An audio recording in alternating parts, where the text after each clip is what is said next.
Have you ever felt guilty for not being able to feel dear precisely for those who should offer you affection? This question can squeeze your chest, perhaps because deep down you have already asked yourself that same question in silence. From an early age, we are taught that mother's love is absolute, protective, an instinct that never fails. And when this idea doesn't correspond to reality, is all maternal love unconditional? And when the relationship with one's mother leaves more pain than affection, can we still call it love? These issues are painful but necessary. And throughout this video, we will reflect on them and understand how the emotional wounds left by this bond impact the life of those who carry them. Many people grow up believing that the sadness they feel is exaggeration, ingratitude, or even weakness. They learn to swallow tears, to reduce their own story, to wear a smile as they drag an invisible burden. But ignoring this pain doesn't make her disappear, just prolongs suffering. To interrupt this cycle, it is necessary to name the pain and even more to question the myth that surrounds it. The pain caused by the mother exists, and most importantly, she was not born in you, but can find an end to you. And before we continue, I want to make a very special invitation. If this content is already making sense to you, don't forget to subscribe to the channel, leave your like and share with someone who also needs to hear this message. Oh, and tell me here in the comments from which city you're watching. I will love to know how far this conversation is coming. Today I want to help you see this emotional wound, recognize your signs, and start a real liberation process. At the end of this video, I will launch a challenge capable of turning your journey, just as I turned mine. Because the maternal wound is not just a bitter memory, it is like an invisible brand stuck within us, present from the early years of life. This wound arises when the mother, for some reason, cannot offer the care, affection, or attention the child needed, and often this is because she herself carries her own unique pain. This brand can manifest itself in different ways. There is the obvious wound, situations of neglect, verbal, physical, or emotional violence, abandonment, or abuse. These are pains that leave clear tracks, easily recognizable as trauma. But there is also the discreet wound, which often goes unnoticed, but is equally destructive. It appears in excessively protective, controlling, critical mothers who suffocate with demands or turn their daughter into confidant, reversing the papers. In these cases, the child grows up believing that he needs to achieve love, which needs to be enough to deserve affection. It is a love that seems careful, but that erodes the identity. Scholars such as Peg Stripp in the book Non, Beloved Daughters, and Alice Miller in the Doted Child drama explain how these experiences shape patterns that extend to adulthood, especially when they are not identified. Carl Jung offers us a symbolic reading. The mother represents the first reference in the world. When this image fails, the child is not just sadness. He builds an internal view in which love is uncertain, affection is a threat, and the self needs to shape to survive emotionally. It's like walking on a cracked floor. You follow, love, dream, but always afraid to fall. This is why understanding this emotional brand becomes the first genuine step for liberation. It is not about looking for culprits, but recognizing what has hurt, because what receives a name can finally be careful. And from this recognition, something powerful begins to happen. You find that this pain has not been limited to a single point. She has spread silently in various areas of her life, assuming unexpected forms. Forms that have become almost imperceptible, but still open wounds, bleeding in silence to this day. Perhaps you have spent years carrying a sense of inadequacy, without realizing that this feeling originates in an old, invisible, never validated wound. Maternal pain, when unidentified, hides behind behaviors that seem part of their essence, but are actually shields created to survive an uncertain love. You may have difficulty trusting others, perhaps live waiting for disappointments, with a constant fear of being betrayed, abandoned, or deceived. This distrust was not always born of a broken love relationship, but rather from a childhood where maternal affection was unstable, unpredictable, or conditioned to something. It may be that trusting itself also seems impossible, as if it were never sufficient, as if everything needed to validate someone external to have value. This kind of insecurity usually arises from mothers who demanded perfection, who criticized without ceasing, who compared and taught, even without words, that making mistakes was to lose love. You may have difficulty imposing limits, carrying guilt by saying no, perhaps accept situations that hurt you just to avoid conflict. This difficulty can also be an emotional legacy. Many mothers conveyed the idea that love only existed with obedience, renunciation, denial of oneself. A distorted view of yourself, the fear of showing who you really is, the shame of your own body or voice. All of this can have roots in a childhood where being authentic did not seem safe. The fear of loving and being loved has not come now. It comes from a past where affection was confused with pain, where affection was followed by rejection. Hypersensitivity, the feeling that everything hurts more deeply, is not a sign of weakness. It is an adaptation, a nervous system that has learned from an early age to identify rejection risks. And the repeated cycles of pain, the same types of relationship, the patterns that are repeated, are not coincidences. It is the unconscious trying to solve, in the present, the wound left back there. But deep down, all these pains have a common origin, something planted in the early years of life, which to this day influences their way of loving or fearing love. From the first moments, what you needed most was a look that conveyed, "Here it's safe for you." The way this look was offered or denied shaped much more than you think. This look has built the way you connect with others, how you see yourself, how it builds bond. This is what psychology calls the attachment pattern. The theory of attachment explains that the emotional ties formed in childhood are the foundations of our effective responses in adulthood. And at the center of this primordial bond is almost always the mother figure. When this presence offers constancy, true affection, and a stable emotional connection, the child builds a safe attachment. This means growing up believing that it can trust people, feeling worthy of love, with the certainty that it can express itself without the constant fear of rejection. However, when affection is uncertain, cold, suffocating, or simply absent, insecure attachment patterns arise. It is at this point that the pain coming from the mother is silently infiltrating the ways you relate. The so-called anxious attachment arises when the child lives fearing losing love. The mother is present, but her presence oscillates. Sometimes it is affectionate, sometimes critical, sometimes distant. This results in adults who live in constant warning, fearing abandonment, surrendering too much, charging excessively, nullifying itself so as not to lose the other. Already, the avoidant attachment is born when the child discovers that expressing feelings does not have an effect. The mother is distant, rigid, unable to validate emotions. This path gives rise to adults who protect themselves by emotional distancing, who avoid intimacy, which maintain control as a barrier against suffering. The disorganized attachment, in turn, combines the two extremes. He appears when the mother is at the same time a source of affection and fear, as in situations of abuse or emotional violence. The child grows lost, not knowing whether to approach or move away. This leads to unstable relationships, own sabotage, and a deep fear of itself. What unites all these standards is the same origin, the quality of the bond established with the mother. The wound is not only born of what happened, but also what was missing.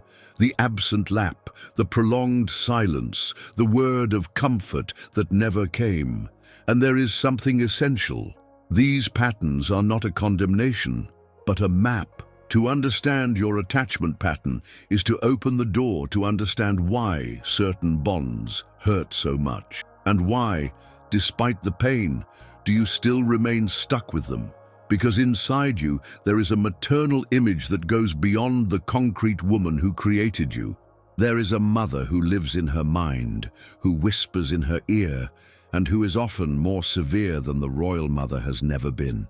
When we think of our mother, we usually visualize the face, the attitudes, her words, but there is something even deeper within us, the psychic mother, an internal representation shaped by the experience of the relationship.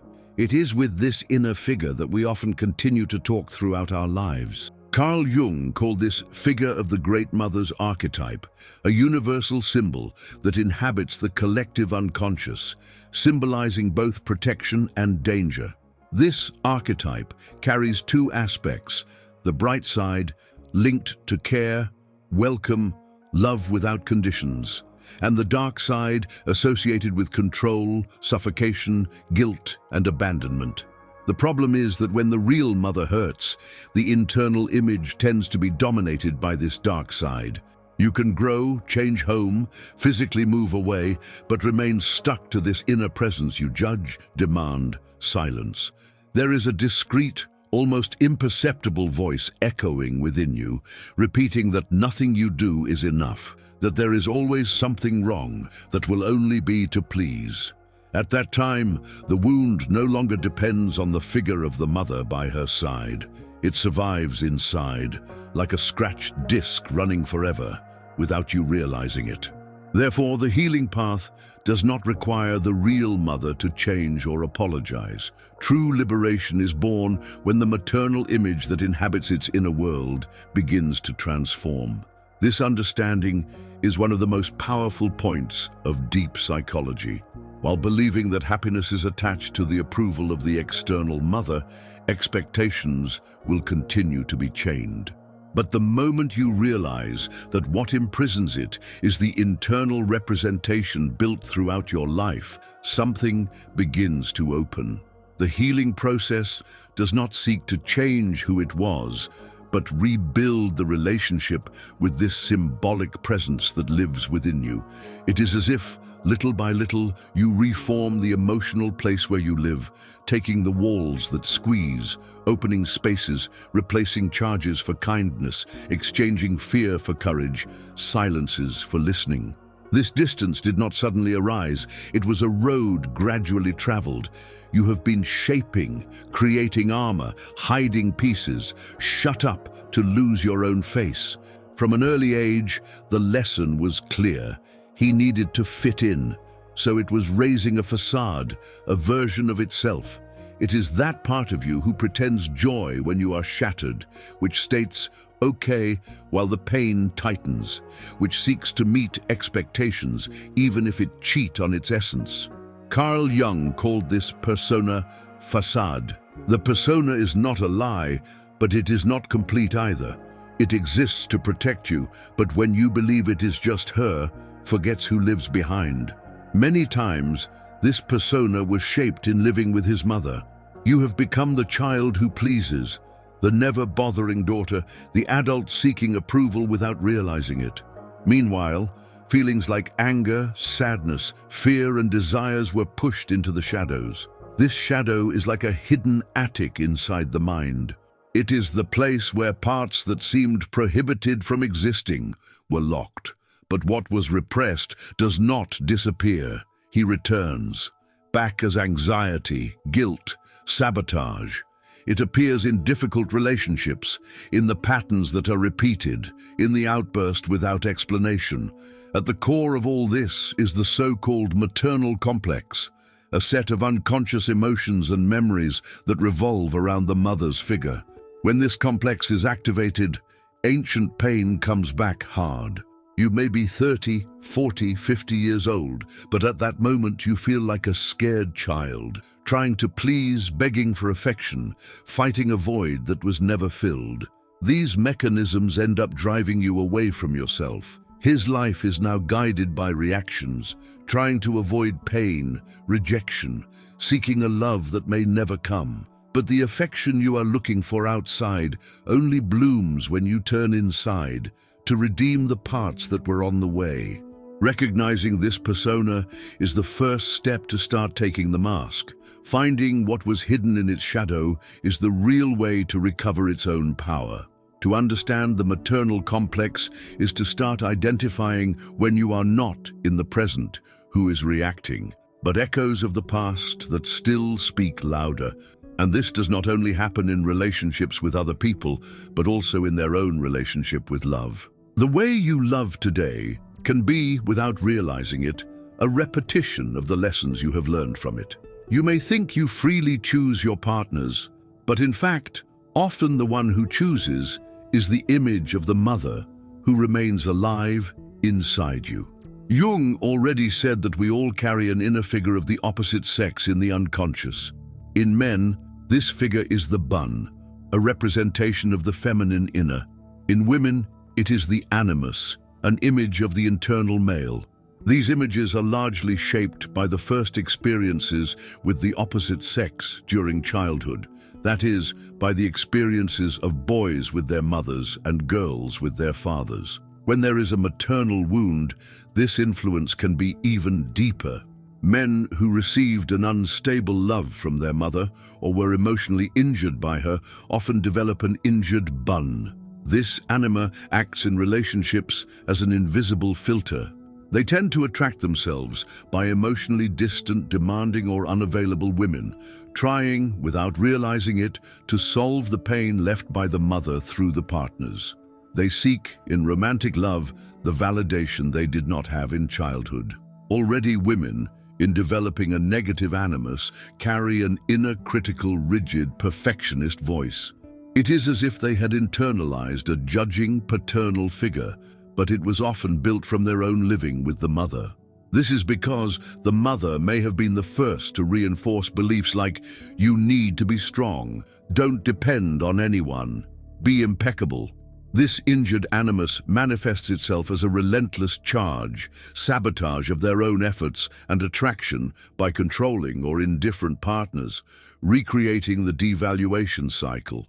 These archetypes are not real characters, but living symbols that act within our psyche, deeply influencing how we love, donate, and allow ourselves to be loved. As long as these internal images remain injured, love will continue to be accompanied by pain.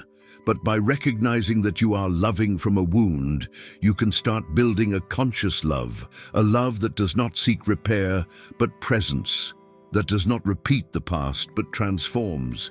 There is, however, an even harder wound to see, the one that does not come with rejection or explicit abandonment, but is packed in a beautiful gesture, with a "I did everything for you" and a poison hidden inside. This is the case of the narcissistic mother. Not every narcissistic mother raises her voice, offends, or seeks the spotlight. Many are delicate, charming, well-regarded socially. However, among the walls of the house, they build a suffocating emotional environment where children are not recognized as independent people, but only as prolongations of themselves. The affection exists, but it comes at a price. You are only deserving if it corresponds, if it does not displease, if it does not threaten her ego. It is a relationship that looks like love, but in essence, it is a form of disguised control. The narcissistic mother wants to be admired, revered, obeyed, and often feel jealous of the brilliance of her own children. With daughters, you can compete, criticize appearance, decrease achievements. With children, it can create a symbolic relationship of emotional partner, preventing it from building your own identity. Emotional manipulation is subtle. After all I did for you, is that how he returned me? Don't be selfish. Phrases spoken with sweetness, but they carry guilt. The compliment, when it appears, comes limited, always conditioned. This dynamic form children who live to avoid rejection, seeking without rest.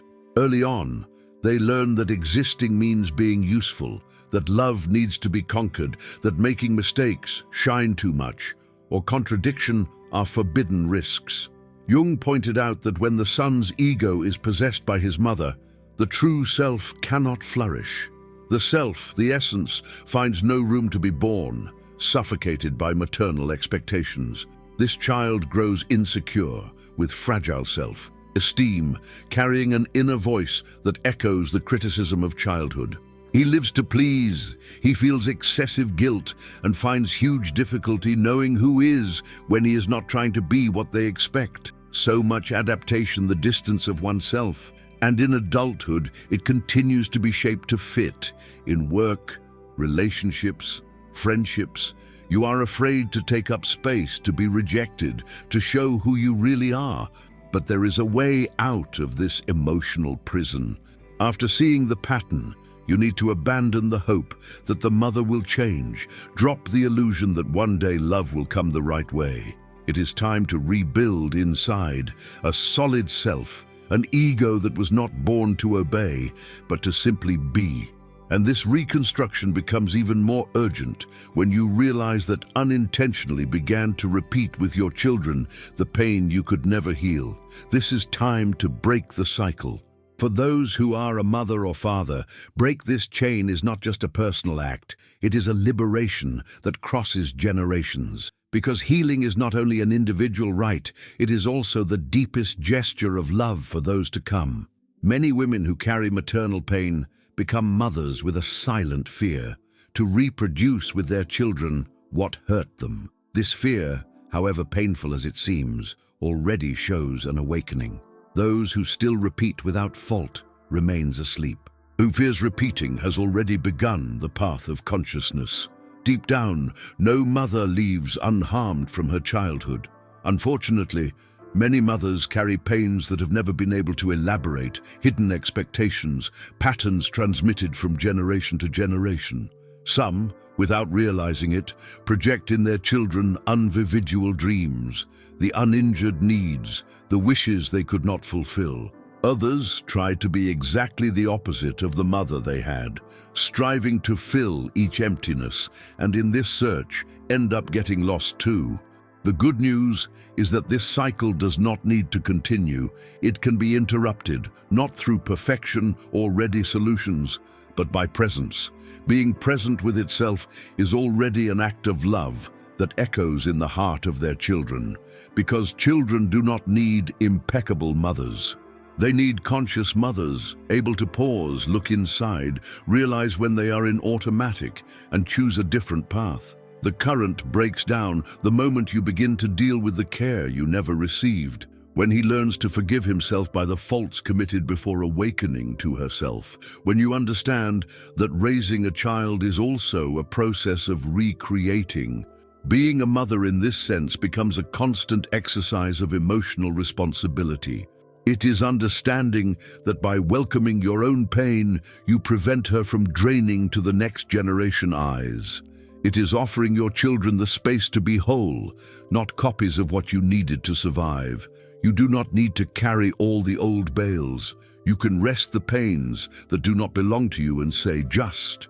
You can start over from the point where no one started with you, and that, by itself, already represents a cure. Because there is something no one can deny. The past cannot be changed, but the weight it still exerts on your life can be transformed. This is not conquered to blame, nor erasing memories. Transformation happens in a way that you may still know. When you look at the maternal wound, it is common for anger to emerge, and it needs to come because for a long time you have tried to understand, justify, silence. But the contained anger becomes tension, anguish, disease. Feeling angry at the mother doesn't make you a bad person. It makes you someone who has begun to realize their own boundaries. But it is important to be careful here, because healing does not mean pouring all the blame on it. It is not about turning your mother into a villain and yourself into an eternal victim. Anger needs to be felt, but it also needs to be elaborated so that it does not become a new form of emotional imprisonment. Jung talked about the importance of taking responsibility for his own story, not to punish himself, but to break free. When you understand that your mother acted moved by her own pain, that does not erase what you lived, but offers a choice: repeat or transform. Cure begins the moment you stop waiting for the apology that may never happen. When you expect it to change, recognize or offer what you have missed and decide to give it to yourself. An exercise frequently indicated by psychologists, therapists, and also practiced in the family constellation is to write a letter directed to your mother. It is not necessary to deliver it. This letter serves as a path of expression for yourself. In it, put what you could never verbalize. Write without fear. This is not a polished message full of justifications or trying to sound rational. It is a raw, sincere card in which you pour everything, absolutely everything. The hurt, the anger, the sadness, the guilt, the longing, what was missing, which hurt, what was marked, no filters, without censorship, without worrying about order or logic. I am living proof of how much this process can be transformative. When I set out to write, I started without knowing exactly what would come. But as the words arose, memories came to light, situations that I didn't even remember anymore, and along with them, standards I had never realized. I understood that my difficulties in relationships, my insecurities, and even financial challenges had much older roots than I imagined, and I could only see it because I allowed myself to write without locks. So just write. When you have put everything out, every emotion, every pain, gesture of gratitude, thank you for what was possible, for what I brought you here. Free forgiveness. And then burn this letter, literally. Transform this into a personal ritual, a symbolic act of releasing. I guarantee the relief I felt later was something words can't describe. It was as if a weight, which I carried for years, had finally been removed. From that moment, my life began to transform. It was an internal turn. So I leave here an invitation. Accept this challenge. Write this letter. Truth write. And then come back here. Share with me in the comments, how was this experience for you? Because perhaps what you put on paper can inspire someone who also suffers in silence. Your experience may be the push that someone else needs to start your healing process. To forgive is not to erase the past. It is free from the emotional current that still holds it. It is to end the fight with what has happened, to make room for what can still be lived. The pain may not completely disappear, but it changes places. Of prison, it becomes history. And from that point, you become able to write a new chapter. There are also other practices that can support this internal reconstruction. Therapeutic writing, for example, goes beyond the letter to the mother. You can write to yourself as a child. Imagine today, with the age you are, staring at the eyes of the child who was one day. What did she need to hear? What did they never said? What does she deserve to know? Say everything. Read aloud. This simple gesture begins to rewrite the inner image you carry. A deeply transforming practice is the empty chair technique. Sit before a chair and visualize your mother sitting there. Talk to her. Say everything you could never express. And if you want, answer as if it were her. Allow yourself to feel. Let the emotions flow, cry, shout. Stay in silence. The intention is not to create a logical dialogue, but to release the emotional weight that was retained in the body. Another practice that can help is archetype meditation. Imagine the figure of the archetypal mother, the one who welcomes, loves without demanding, protects without choking, emerging as a curator presence. Visualize this symbolic mother wrapping you in a hug, taking care of you, listening to your pains. The unconscious responds to images, and images can heal. Jung also spoke of the active imagination, a technique in which you talk to parts of your psyche as if they were living characters. It may be the injured child, the inner mother, the critical voice. What do these parts tell you? What do you answer? This kind of inner encounter can bring a deep transformation. Reprogramming the internal bond is to start treating themselves with the care you have always wished to receive.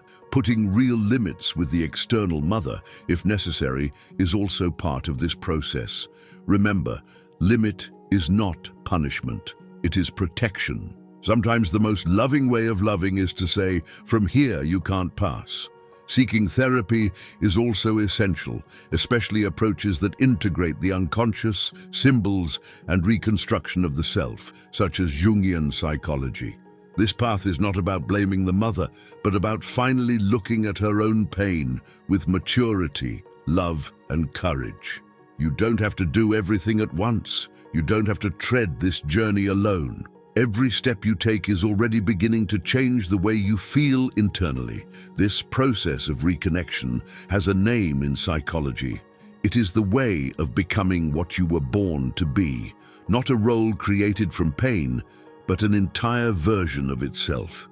The maternal wound, however painful, does not define its essence. It may have influenced its trajectory, but it does not need to determine its destiny. Jung called individuation the movement to become who he really is, gathering everything that was rejected, hidden, or shaped to please. Individual is not achieved perfection. It is exactly the opposite. It is to become complete, assuming both light and shadow, pain and strength. It is to stop seeking out the love that was missing and start cultivating it within you. It is understanding that the injured child still lives in you, but now there is an adult capable of protecting it. This path does not follow a straight line. At times you feel like you have been free. In others, everything goes up. But there is an essential difference. Now you know the terrain you step, recognize the origin of pain, and understand that you have a choice. The path of individuation requires bravery because it often implies giving up identities that looked like yours, but were actually created to survive. It's like undressing a tight dress used for years and finally feeling your chest expand. This process involves accepting what was missing, but also to build what it has never received. It is to rediscover the value of your voice, your will, your own existence. You are not what you did to you. You are the one who decides to be from now on. And when this decision is born of consciousness, life transforms itself. Not because the past changes, but because you are no longer a prisoner. You stop being a reflection of pain and become the author of your own trajectory. For years, he tried to understand why he was not loved, sought to please, to shape, to justify, trying to fit in a space that was never his own. But maybe now it's time to stop, to abandon the attempt, to no longer ask for affection where he never existed, and to begin to offer himself the love he has always sought. It's not easy because behind this desire is an injured child who just wanted to be recognized, a child who expected a gesture, a look, a word that validated his existence. But today you know, this gesture will not always come. To insist on seeking him where he was never born is to remain stuck in the same emptiness. You no longer need to beg emotional crumbs. You don't have to prove anything to anyone. What you felt was true, the pain it carries is legitimate, but she no longer needs to direct her life. Today, you can choose yourself. To heal the maternal wound is not to cut bonds, it is breaking illusions. It is to realize that no matter how much the past has hurt, the present is in your hands, and it is up to you to decide how to follow. With more authenticity, more presence, more love. A love that builds, welcomes, frees, and know you're not just on this journey. Thousands of people carry silent pain like yours, but having the courage to look at this pain already puts you in a new place. A place where there is no shame for feeling, no guilt for wanting to be complete. Carl Jung said, "He who looks out dreams, who looks inside wakes up." And maybe now you're ready for this awakening. Do not expect the past to recognize you, recognize yourself. Do not expect the other to love first love. The story that began marked by pain may have a reconnection outcome, and this reconnection starts within you. Here and now, you can build a love that does not depend on the approval of others, a love that exists simply because you exist. If this content has resonated within you, it is already a sign that the healing process has begun, and you don't have to tread this path alone. And now I want to know about you. Have you ever lived something like what we say today? Have you ever felt this pain or know someone who went through this? Tell me here in the comments, and take the opportunity to tell which city you are watching. I will love to know your story. And if this video has touched your heart, don't forget to leave your like, subscribe to the channel, and share it with someone who also needs to hear this message. Your participation makes all the difference so that more people can break free.